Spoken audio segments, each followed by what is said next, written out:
Buyers' love letters to sellers get banned. And a veteran real estate agent explains why she loves being a W-2'd employee agent at Redfin. That and more coming up.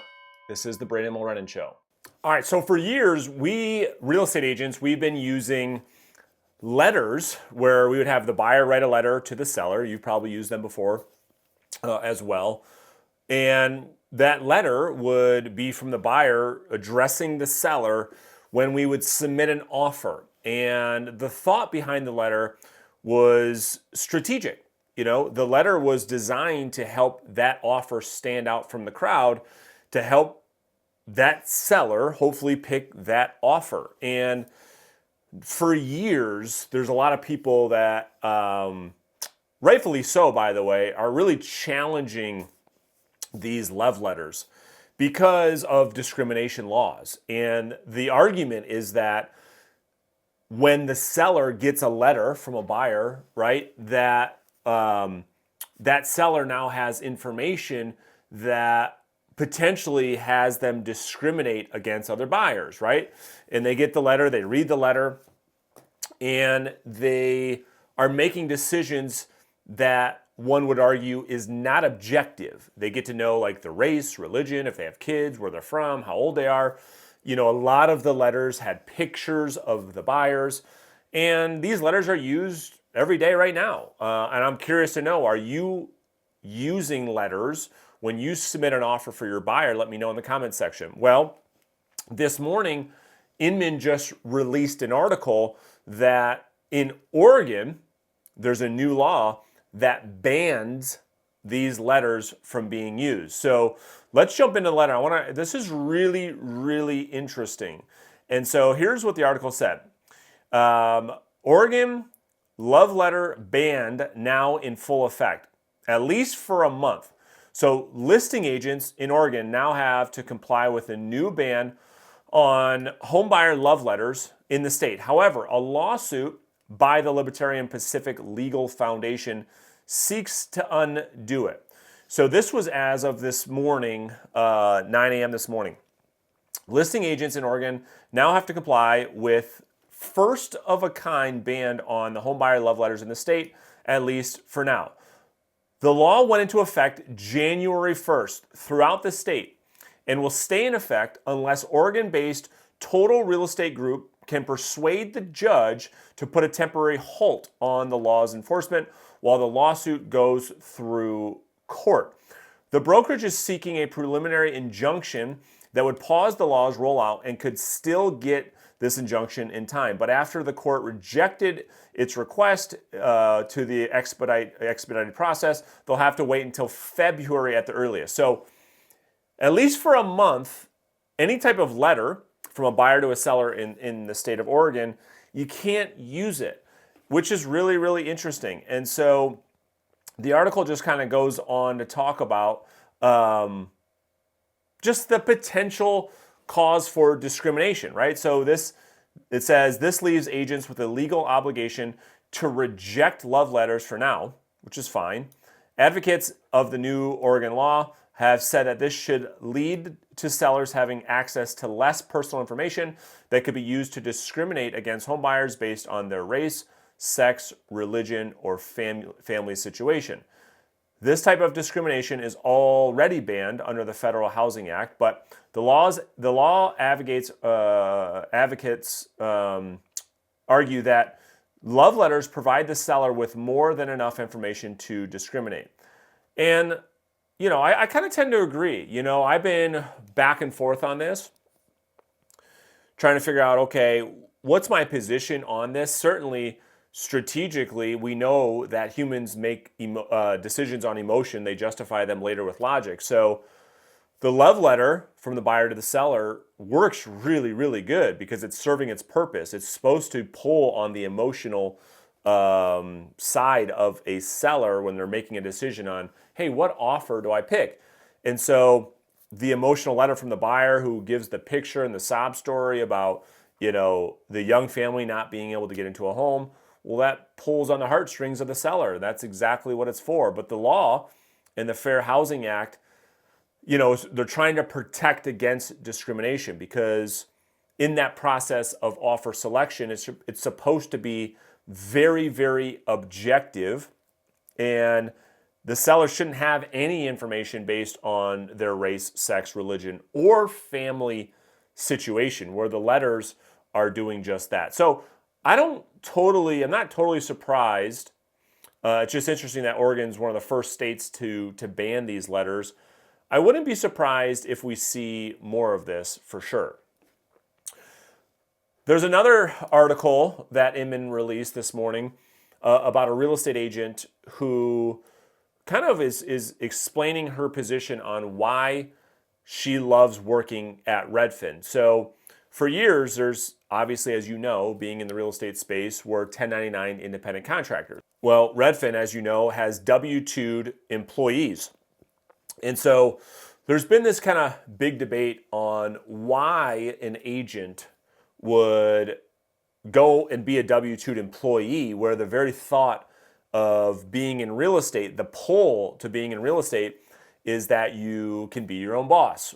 Well, it's a really interesting article. I'm going to kind of share this with you right now, because this agent has some good points, and I want to give you kind of my thoughts on her position on this. So the article says, if you've ever considered working for a company with an employee model, here's just one agent's take on what it's like to work at Redfin. So this was released this afternoon from Inman. So the agent said, almost weekly, I find myself in a conversation with an agent at another brokerage about my job here at Redfin and what it's like to be a W-2'd employee agent. And they are genuinely curious. After more than a decade with Redfin, wow, that's a long time, I'm well aware of the misconceptions about Redfin and agents like me.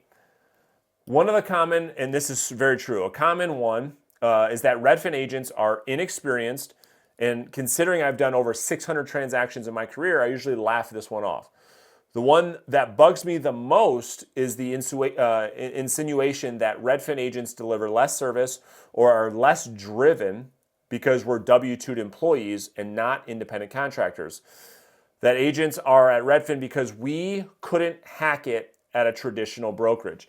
And to be fair, that is the big argument. The big argument that traditional agents have against like the W-2'd employee agents at Redfin is like, oh, you couldn't hack it in the real world, so you're going to go take a job where they give you everything, they give you a salary and all these different things. But there's some interesting perspective that she shares. So she goes on to say, if you've ever thought that or wondered what kind of agent would work at Redfin, please read on. So she said, before joining Redfin, I was an independent contractor at a traditional brokerage. Several of my family members are traditional agents. I know the pros and cons of both 1099 and W-2. Redfin is the best fit for my career, my family, and my professional ambitions, but I respect agents who choose a different path. So first, she talks about a brokerage for agents who like real estate. So the main reason I continue to choose Redfin is because I love selling real estate. As a traditional agent, I was spending 80% of my time getting business and only 20% of my time closing it. Redfin is the opposite. Okay, so this is exactly right, and this is what I tell everybody. If you are going to succeed in traditional real estate sales, you are going to spend 80% of your time in lead generation activities and only 20% of the time as a practitioner. That I agree with 100%. Because I have a consistent pipeline of customers, I'm able to put all my energy into clients, and helping them meet their goals. I never have to worry about my next deal like I did as a traditional agent. It's true, I get it. And I'll keep reading on in a second, but Redfin takes out the whole lead generation problem that realtors have in exchange for I'll just say a lot less income potential that an agent can make as a solo traditional agent. But the agent does talk about that here in just a second too. So with so many repeat and referral customers and the business Redfin drives to me, I often turn my profile off on the website so I don't get new customers and can just focus on helping the ones I have. With zero lead generation, I simply focus on what I do best. Price, strategize, negotiate, solve problems. Many agents love the entrepreneurial aspects of running their own business. I respect that. But I'd rather spend my time closing deals than managing a business. That's totally fair. I'm supported by a team, so I don't have to run around installing lockboxes, scheduling photographers, and ordering signs. I have a coordinator who helps manage logistics and paperwork. Rather than closing several deals a year, I'm closing several deals per month.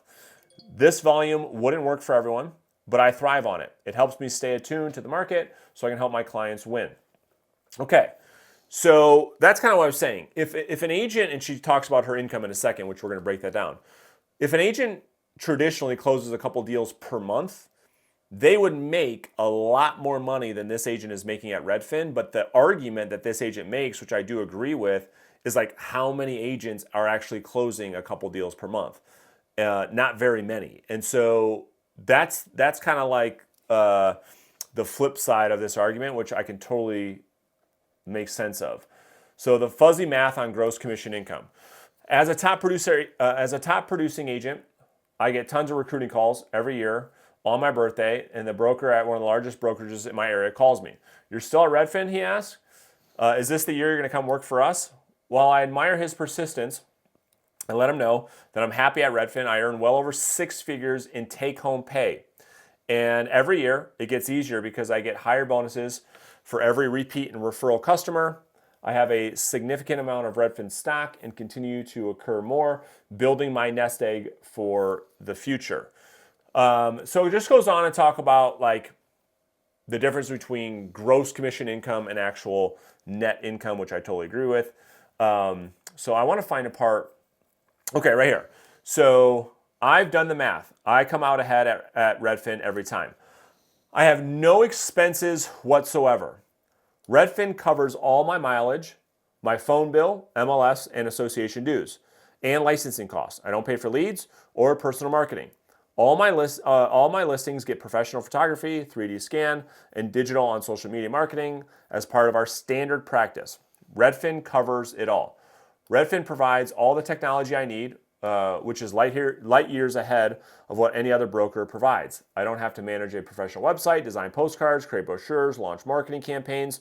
I don't have to do any of that stuff. And here's the thing, right? So this is the part that I agree with, and you can go on. I'll link to the article below this video. The point with this article that I found interesting is the agent has a point. What the agent is saying is like, the industry touts this unlimited upside potential income, which is very, very true. But the reality is very small percentage of agents actually do well in real estate. The vast majority, I mean, over 90% are failing miserably. The article even talks about that like most agents are going from commission check to commission check. Most are like having to borrow against future commissions from their brokerages. And so or I don't know if it's a man or a female. I keep saying she, but the agent, let's just see. Yeah, it is. Lynn, well, I'm going to assume Lynn is the agent's name. She goes on to say, like, I'm willing to give up that potential upside, that like that pie in the sky dream for a more consistent business model where I don't have to worry about lead generation. And that was the thing that was interesting to me the most, because most agents should probably be in a world like that. Like most agents can't survive on their own. Most agents are never going to do what it takes from a lead generation standpoint. And therefore, I get it. I understand it's a great article, because I think there's a lot of people that hate against agents that go into these models, or a lot of agents that, like the whole team thing, like look down upon being on a team. Most agents need to be in a world where lead generation is solved for them, because in most cases, left to their own, they're never ever going to prospect. They're never ever going to do enough lead generation for them to actually make any substantial income in this industry. So wanted to share that with you, but I do want your thoughts. I want your thoughts on both of these stories. I want your thoughts on, what are your thoughts on this agent's story that working at Redfin, and your thoughts on using love letters to get your offers accepted. Let me know in the comment section beneath this video.